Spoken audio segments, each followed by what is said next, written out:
be more concerned about the banking industry, capital flights. If you do want to get some money out, I would do it before it's too late. Once they do move to the digital currency, you got full blown controls coming on.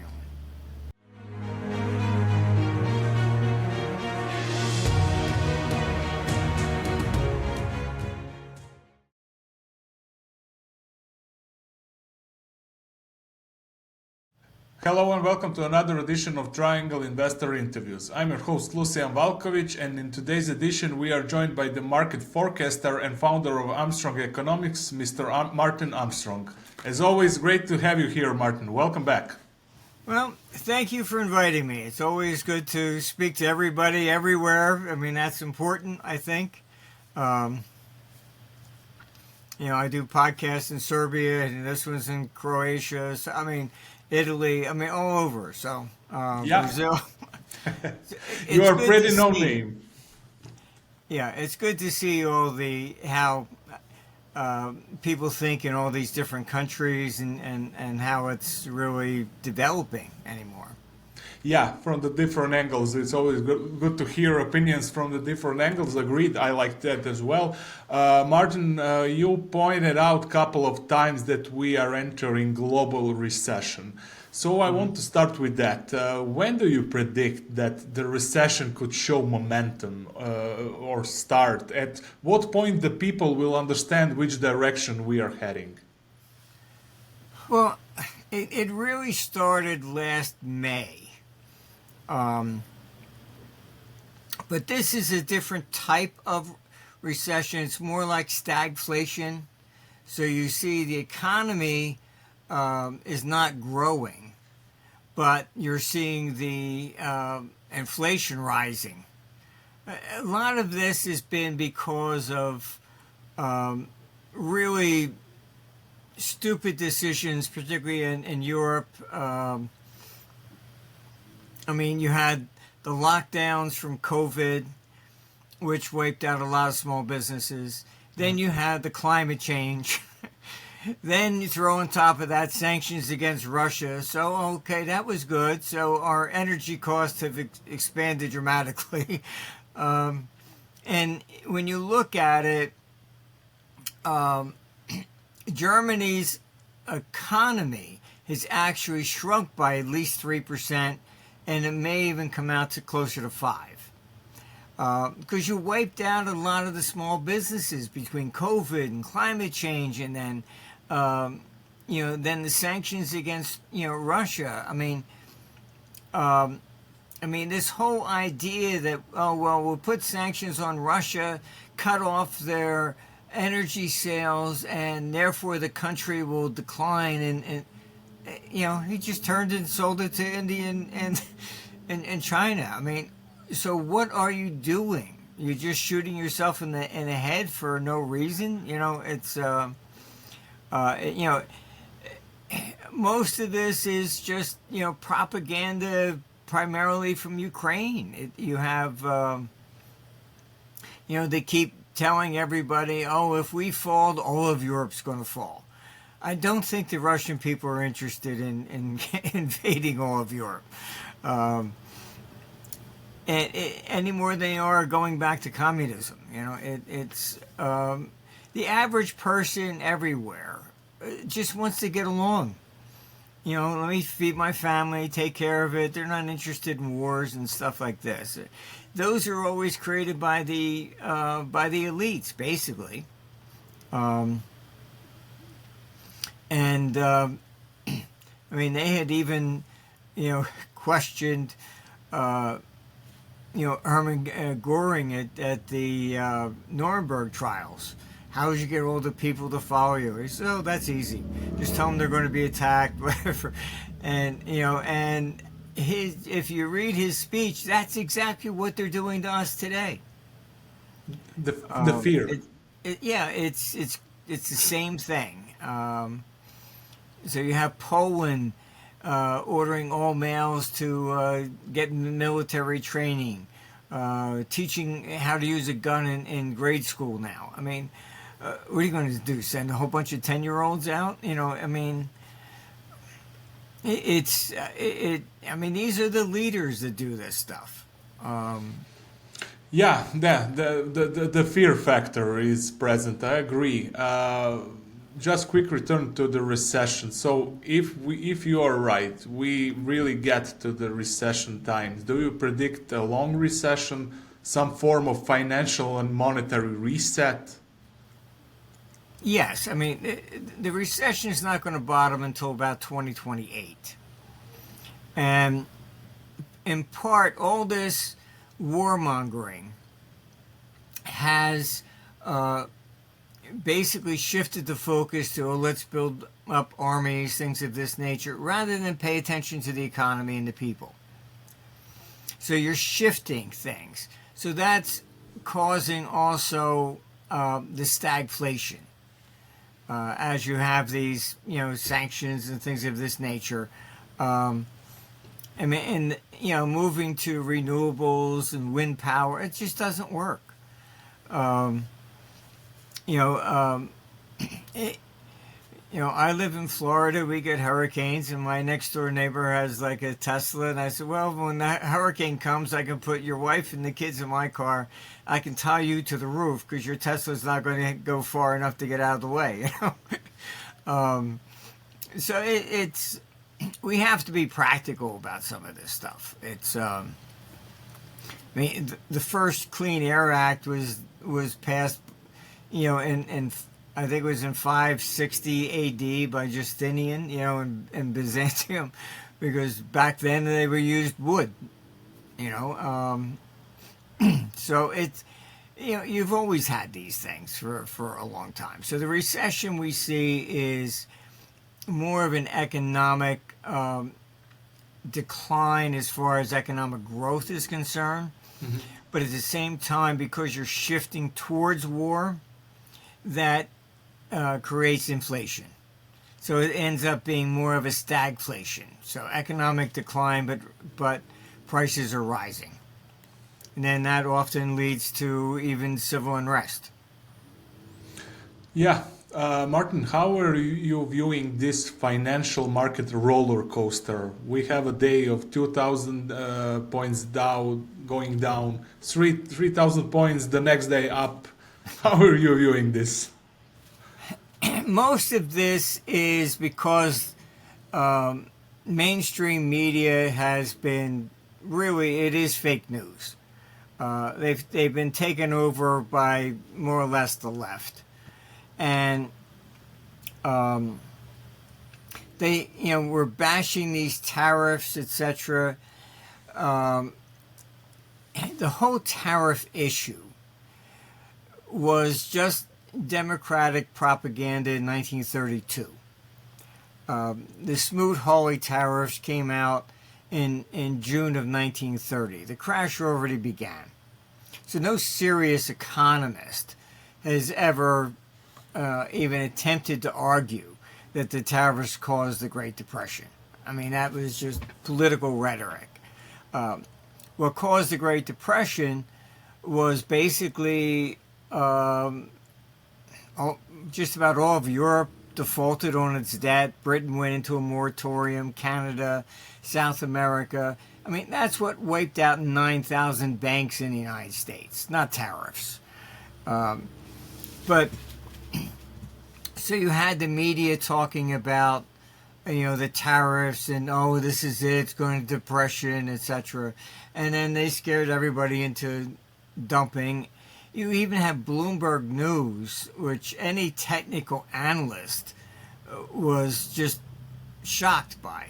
The NASDAQ, had declined. Oh, the NASDAQ's now in a bear market and the S&P soon to follow. It didn't even take out a technical uptrend line. Why are you putting out this sort of commentary? It was more of it beginning to look like they were trying deliberately just to discredit Trump on anything. They've tried so many things. Signalgate, and I mean, And I don't, so, well, the tariffs, oh, we'll beat them with that one. So that's the problem we have. Mainstream media has completely lost all credibility. Gallup polls show them, I think, at the very bottom, and maybe number two from the bottom. I mean, the days of the 60s of actually believing the press and CBS News, and that's why a lot of people go to these things anymore. Podcasts have become the only place to even get, respectable information that's not propaganda all the time. And so I think that's largely what you're looking at, but we're not showing a prolonged bear market, and that's why it bounces back quickly. The big problem you'll have is that you have Europe pushing for digital currencies already. This is for control. What they're worried about is capital flight. So if you look at World War One, what did they do? They shut down all the stock markets. They don't want money to leave. And so when the first bullet is shot there in Europe, you're probably going to see capital controls. You won't be able to get anything out, things of that nature. So prior to that, we've had, you're seeing people moving the gold reserves out of London and Switzerland to New York. Why? Because they were afraid that, with all this warmongering, you have, the former head of, PM of Estonia, unbelievably coming out and saying, oh, Russia's too big and it needs to be broken up. How would they respond if Putin said, oh, the Europe doesn't look like it should work and it should be broken up? Or the United States? Just put the shoe on the other foot. So these things are not conducive to, a good economy. And I've learned, look, I've had dinner with some of these neocons. I've looked them in the eye. You do not see a warm light. Trust me. They're just very evil. Hateful people. And when, after 91 and Gorbachev stood up, Reagan wanted to go meet with him. I was in Washington. They couldn't say he was a communist anymore. So they said, oh, you can never trust a Russian. And he rejected it and went and met. And otherwise, the Berlin Wall wouldn't have fallen. All right. But their number one rule, and if you look at it objectively, you can see it throughout Europe. The first thing they say, never talk to your opponent. Why? Because it might be a peace negotiation. If they prevent people from talking, then you hear just one side of the propaganda. And, it's like the two of us are in a bar and I decide I'm going to punch you in the face. Well, why? Because, I knew you really wanted to punch me. Well, who threw the first? No, it's really self-defense because I knew you wanted to hit me. Yeah. This is the nonsense that we're into anymore. And you won't negotiate. You won't talk. You had, amazingly, Merkel. There was the Minsk agreement that was supposed to allow the Donbass to vote and separate. You're there in Croatia. The solution to the breakup of Yugoslavia was everybody broke up according to ethnic lines. That's what should have happened in Ukraine. And so you had Merkel and France. negotiated the Minsk agreement, and then when she actually publicly admitted, which was shocking even to me, that they never really intended to honor the peace agreement. It was just to allow Ukraine to build an army. So why would somebody negotiate with you again? That's why Trump said, no, you can't be at the table. Oh, this is outrageous. Europe should be at the table. You lied the last time. Should anybody trust you ever again? It's this, and honestly, from Putin's side, I would be cautious about a peace deal, because are you going to do the same thing? I agree to peace while you build up all your armies, and then that's what you did in Ukraine. And you have the head of Poland telling all males to show up for military training and teaching how to use guns in grade school now. I mean, this doesn't sound like somebody who wants peace. Yeah, very interesting take on a lot of topics you covered over here.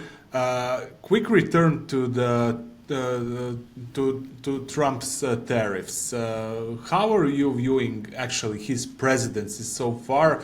Is this are the tariffs just a part of a bigger geopolitical plan and being used as a tool in a global economic chess match, not as a suicidal policy mistake? Yes, that was the case. I mean, look, a 10% tariff is a legitimate economic tariff. When you start going 20, 30, 40%, stuff like that, that's political. It's to promote negotiation. I think that has worked to a large extent in the Middle East, in Europe, and Canada. Not with China.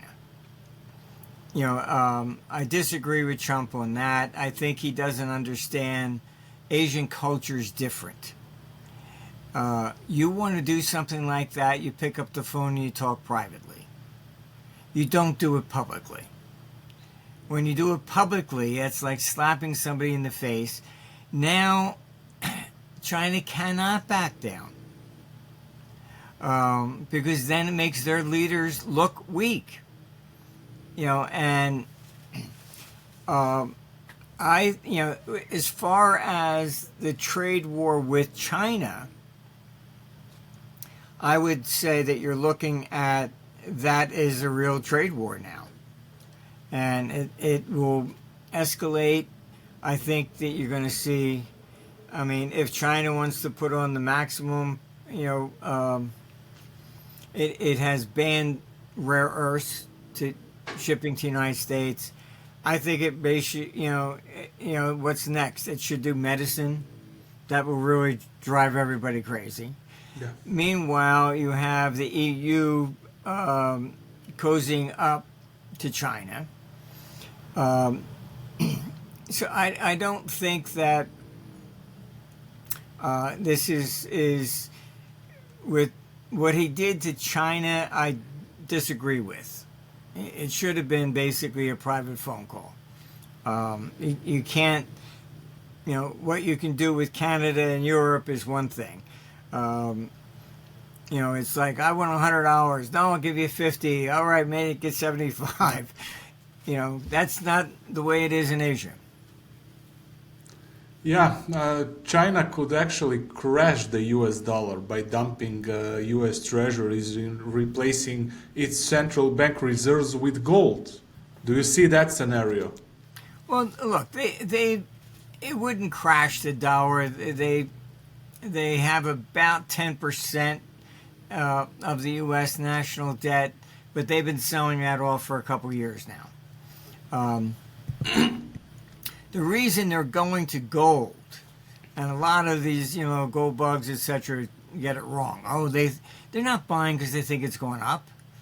They're buying mainly because it's neutral. All right, they had U.S. dollars because you have to sell your products in the United States in dollars. So you take the dollars back. So what do you do with them? All right. most people don't realize how these trade statistics actually work. And I'm not even sure Trump does. You have a capital account and you have a current account. The current account is what people refer to as the trade account. The capital account is, all right, so China buys U.S. debt. So that goes through the capital account. All right, it's a capital investment. However, all interest, dividends, and things of that nature that you earn on a U.S. investment goes through the current account.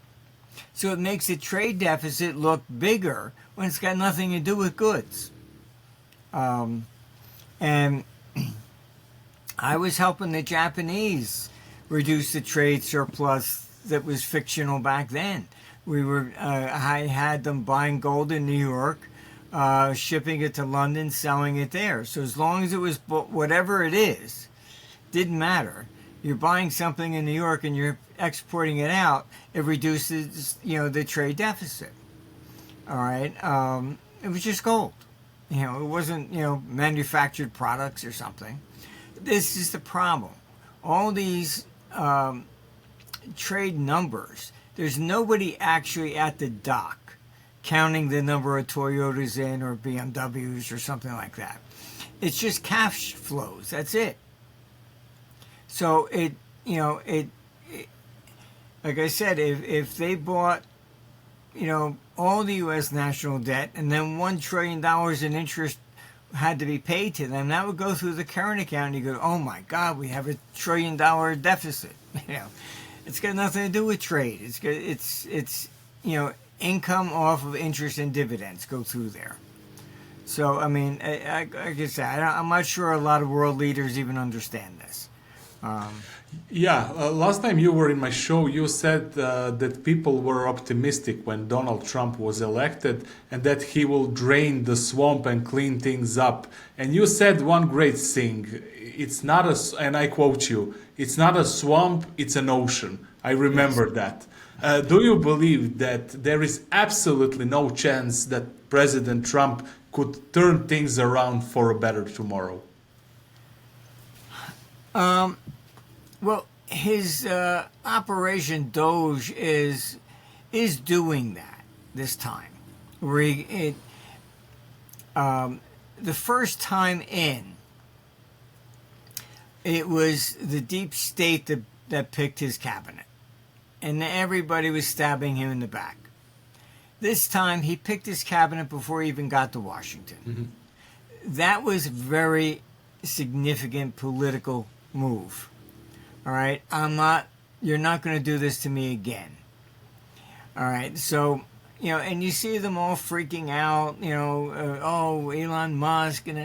Look, you need somebody like Elon Musk to come in. Why? Because somebody within the government is never going to audit themselves. If you go to a bank for a loan, you say, okay, fine, where's your financial papers? Well, here, I did them. That's not acceptable. Here, I say I made this much. I need an accountant to do that, but this has been the problem. You've had numerous stories coming out about, like the Pentagon, missing, $1-2 trillion and nobody knows where it went.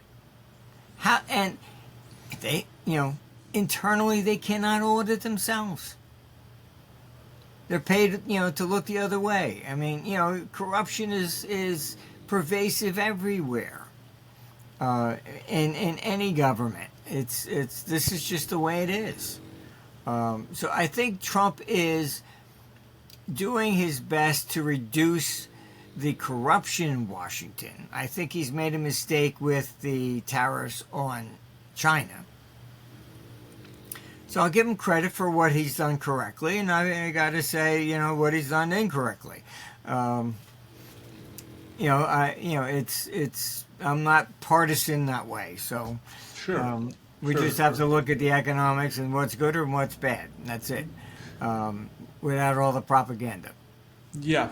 You mentioned very interesting thing when you talked about Europe, about digital currency. Martin, do you see any form of global canceling paper currencies and imposing digital currency with strict government control? Europe is moving in that way because they have a debt crisis. The main reason they are looking for war with Russia is the euro was not designed correctly. As you know, when they were forming it, they came to me. I sat down and said, "Okay, fine. This is how we create a currency." And the critical thing to compete against the dollar was you had to consolidate all the debts of the member states. And Hermann Kohl of Germany wouldn't allow the German people to vote because he knew that before he died, he even admitted that he would have lost 7-3. So he took Germany into the euro himself with no public vote. And his criteria was no consolidation of the debt. And I warned him in 98. I said, this is not going to, survive, I'm telling you. And you're certainly not going to, all the promises that they made were all just fictional lies. Everybody paying the same interest rate, all this. And we just seen, don't worry about authoritarianism because nothing can pass without a unanimous vote. Then Hungary says, I don't want to give money to Ukraine. Well, they changed that rule. It's no longer needed to be unanimous. Yeah. They've lied about absolutely everything. Now, from an investor standpoint, if I had a portfolio of $10 billion, I could pick up the phone and say, buy me $10 billion of U.S. Treasuries, no problem. I can't do that with Europe. I still have to decide, do I want French? Do I want German? You have to still pick and choose. So all they did was transfer the volatility of currencies to the bond markets. And I warned them this is what would happen. Why? Because if you look at the United States, the single interest rate only applies federally. You get 50 states and they all pay different interest rates based upon their credit rating. Simple as that. I mean, that's just, not being clairvoyant. That's just the way economics works. And they told me in 98, they just had to get the euro in and they'll worry about the debts later. Well, now the debt is coming to a real crisis level. And the problem that Europe has that's different than the United States. If California went bust, it doesn't affect the federal government. All right? In Europe, because you never consolidated the debts, we saw what happened in 2010 with Greece. Greece got into a debt crisis. What happened? The traders go, okay, who's next? Oh, Spain. So one country can set off a contagion in all of them, which is not. This is why they didn't consolidate the debt. They understood what I said, but to get Germany in, they had to compromise with coal. And here we are, 2025, and they still haven't revisited the debt issue since '98. Yeah, Martin, let's touch a bit on gold. Why do you think that banks are still very aggressive on buying gold? What message are they sending? Mainly that's a message about war. Gold does not really go up with inflation. I mean, that's just a sales pitch. Gold peaked in 1980 at $875, went down for 19 years. U.S. national debt, inflation went up. It goes up during geopolitical crises. And that's what we're at now. the sanction on Russia was the stupidest thing I've ever seen. Because what happened, threatening, taking Russia out of the SWIFT system. And then you had them threatening China. Oh, if you help them, we can do the same to you. So they created BRICS. Okay. This is what you want? So we now have divided the world economy in two. So if we, go to war, they default on debts. That's standard. So if China had 10% of U.S. national debt, for argument's sake, and we went to war with China, you think they're going to pay it? Of course not. All right. So this is why you're seeing the central banks moving to gold. So it's not, oh, U.S., okay, fine. They don't want to buy euro debt either. Japan dumped like 50 billion euro debt, a couple months ago. I mean, Europe goes into war, they're not going to pay. Just look at Ukraine. It had debt. It suspended all its debt. It hasn't paid anything on its debt, despite all the money it gets from the United States. So this is what happens, and so they go to gold mainly because it's neutral. You can't default on it. It's not a question of, oh, we think it's going to go from 3,000 to 4,000. They're not investors. I talk to a lot of central banks, and I can tell you, if it went down to 2,000, it doesn't mean they're going to sell. Yeah. All right. It's just parking money. Yeah. What about the retail gold, the small man gold? Do you see a scenario of gold confiscation from the governments or gold taxation for gold becoming impossible to hold by the retail or very hard? Yeah, look, in Europe, it's different in the United States. In a lot of the states, there's no sales tax on precious metals. Like I'm here in Florida. You can buy gold or silver, no tax on it. You try and buy silver bars in London, there's a 20% VAT tax. The biggest problem with, I would say, the retail side is that if you wanted to leave the country, can you take it with you? In Italy, if it looks like you have too much gold jewelry on, they take it off and they weigh it. So it's again, the governments understand this is money, and they don't want money to leave.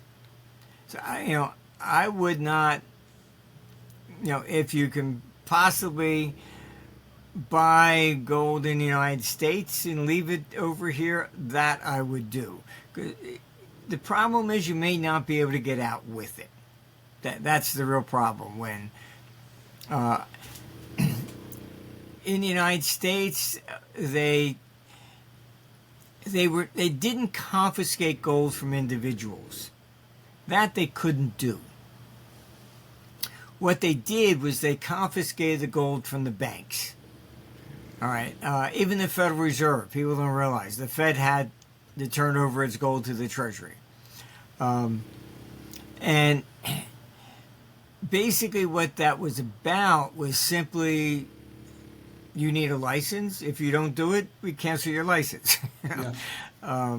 So it's more of a regulatory type threat. And I mean, there was no actual attempt to confiscate it that way. Mm-hmm. And the reason U.S. can't do the digital currency, and Trump came out and said, no, there won't be one, is because constitutionally it's impossible in the United States. We have the Fourth Amendment, which is against search and seizure.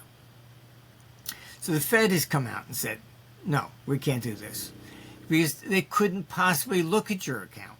They would need a court order to do so.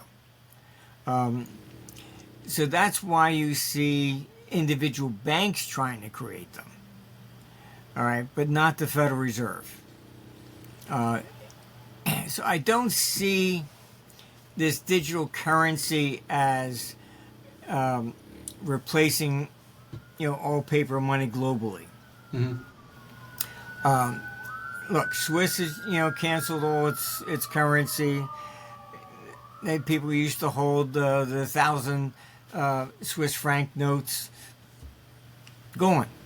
The dollar, almost 70% of the dollars circulate outside the country.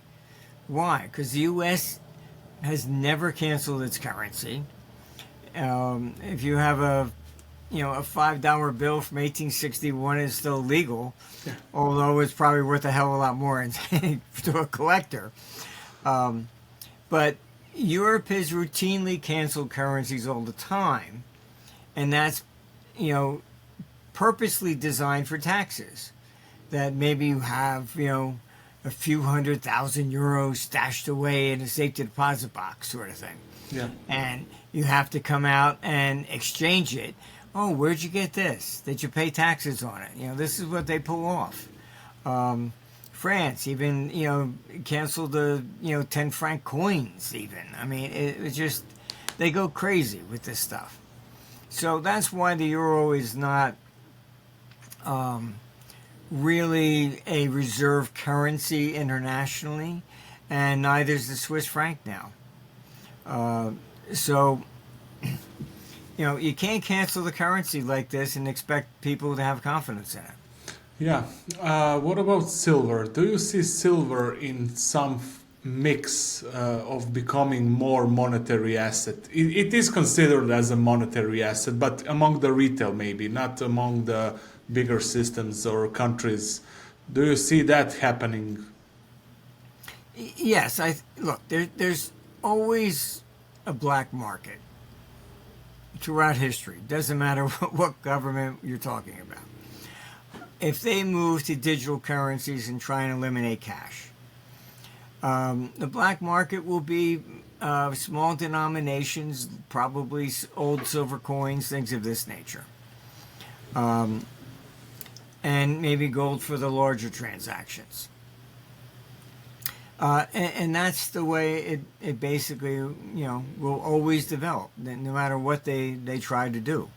But, I mean, people have to understand, why did the German hyperinflation take place? It's not because they printed money. That was the result of what happened in December 22. And you can buy these bonds on eBay. They confiscated 10% of everybody's assets. And they handed them a bond. Once they did that, people moved money out of the country. That's why in 1933, Hitler made it illegal for a German to have an offshore account. He was trying to bring all the money home. All right. That's why they went through hyperinflation. These people lost confidence in the government. They wouldn't accept the currency anymore. And they transferred their assets into everything other than German marks.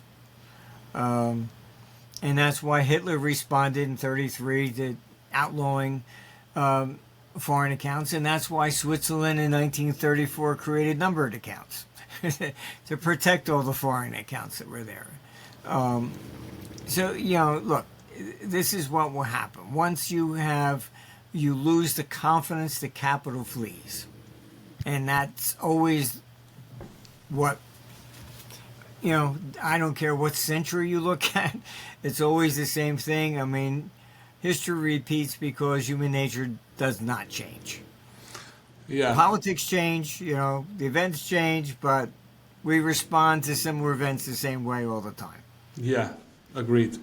Martin, last question. What sectors do you see as a ticking bomb? That could fast track us to financial reset or a stock market crash. Do you see that in a banking sector, real estate sector, some other sectors? Well, the big problem that I see is mostly in Europe. Um, this pressure for war is quite astonishing. If you look at Switzerland and Sweden, both were neutral during World War I and II. So their countries were spared. The people, they weren't bombed, and the value of their currency continued. Both have surrendered that neutrality today. Switzerland was confiscating, I think it was over $8 billion of any Russian accounts. You also had Sweden joining NATO. What happened to the neutrality? They've completely flipped. So I think that's the problem you see with the pushing for digital currency there in Europe. I'd be careful about the banking system. And the way these sovereign debt crises take place, all governments, they keep borrowing money year after year. They have no intention of paying anything off. So why are we borrowing? It's like, well, I don't know. That's what we always did. There's nobody there with a light on anymore, really. So historically, what happens is when you're in a Ponzi scheme, you have to sell the new debt to pay off the old. The crisis comes when nobody's willing to buy the new debt. And that's where the war comes in. If you keep beating these war drums and then, people are going to be cautious and not going to buy the debt. You don't buy the debt, you basically can't pay off the old debt. You get into a sovereign crisis, and this is why they need war. They need a distraction. The tariffs in Canada. A lot of Canadians that I've spoken to, they said we should thank Trump because they didn't even know that each province acts like its own country and puts tariffs on each other, which would be totally illegal in the United States. All right. That'd be like France putting tariffs on Germany. That's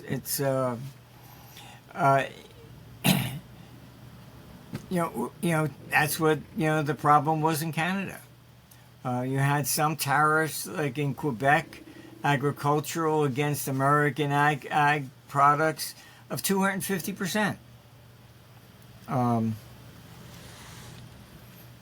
So, I think, Europe is still much more on the socialistic Marxist agenda. And these things don't work. There was an economist from the 19th century that nobody seems to listen to. It was David Ricardo, and he came up with his observation, and it's called comparative advantage. You don't try and grow a head of lettuce in Saudi Arabia. It's going to cost you $10 to import water. Fine, you can grow it, all right, when you can buy it for 50 cents from somebody else.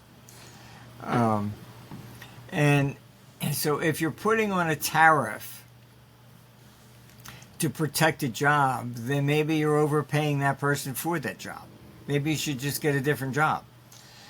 Because at the same time, what you're doing is you're raising the cost of living to everybody else.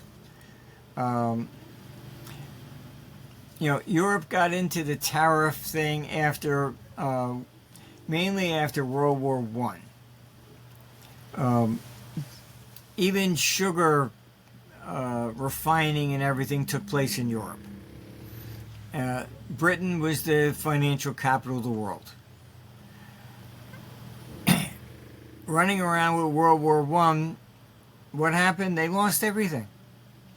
Sugar production went off to the Caribbean, etc. So then they put in extremely high tariffs and raised them 33 times after World War I before 1929.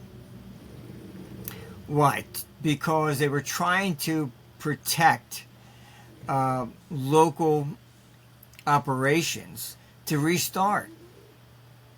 So it wasn't so much the his price is cheaper than ours. They were really trying to restart from scratch. And that's where all the tariffs came in. And that's what smoothed Hawley from the Great Depression in the United States. It was a response to that. So we have to understand, it's when you do put on the tariffs, you are basically supporting somebody getting paid more than maybe they should. And it reduces everybody else's standard of living. So Yeah. I'd be more concerned about the banking industry, capital flights. If you do want to get some money out, I would do it before it's too late. Once they do move to the digital currency, you got full-blown controls coming on. So we should get our money before it's too late, right? I would think so, yes. And you may not be able to get on a plane with gold anymore. Yeah.